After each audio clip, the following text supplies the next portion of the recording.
Assalamualaikum warahmatullahi wabarakatuh.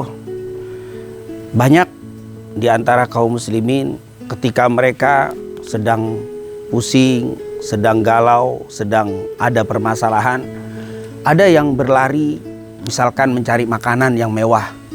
Padahal dia tahu makanan itu tidak akan bisa menenangkan hatinya.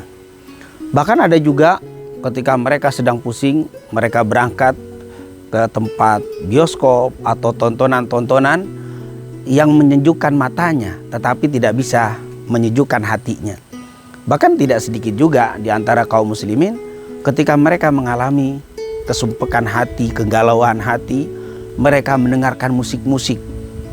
Padahal kita tahu musik itu tidak akan masuk ke hatinya, tapi hanya enak, hanya merdu didengar di telinganya saja.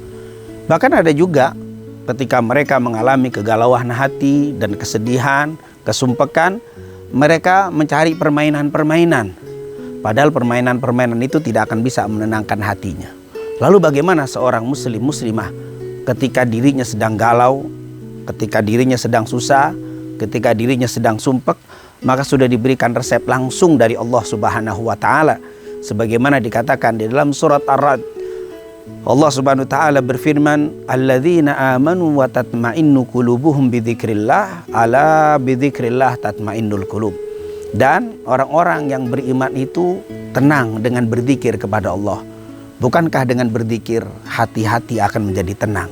Jadi ternyata ketenangan hati bukan ada di musik, ketenangan hati bukan ada di permainan, ketenangan hati bukan ada di makanan, tapi ketenangan hati ada di dalam zikrullah, di dalam berzikir kepada Allah Subhanahu wa taala.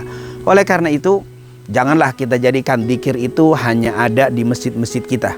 Jangan hanya ada di majelis-majelis ta'lim kita, tetapi zikir itu selalu ada di lisan kita tanpa melihat keadaan, tempat dan waktunya. Bahkan siapapun yang memiliki gundahan sangat mudah sekali resepnya. Seperti juga dijelaskan dalam hadis yang diriwayatkan oleh Al-Imam Abu Dawud dari sahabat Nabi yang bernama Abdullah bin Abbas radhiyallahu anhuma, Rasulullah sallallahu alaihi wasallam pernah bersabda, "Man lazimal istighfar, ja'alallahu lahu min kulli dhikin makhraja wa min kulli hammin faraja wa razaqahu min haitsu la yahtasib."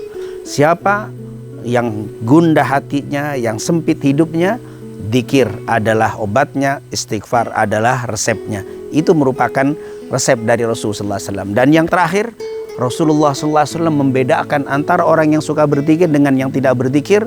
Sebagaimana diriwayatkan dalam Bukhari dari Abu Musa al-Asy'ari radhiyallahu anhu, Rasulullah SAW bersabda, "Mathalul ladzi yadhkuru rabbah wal ladzi la yadhkuru mathalul hayyi wal mayyit."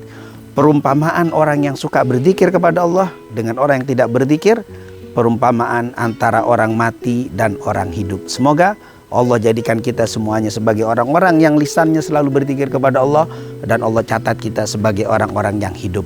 Assalamualaikum warahmatullahi wabarakatuh.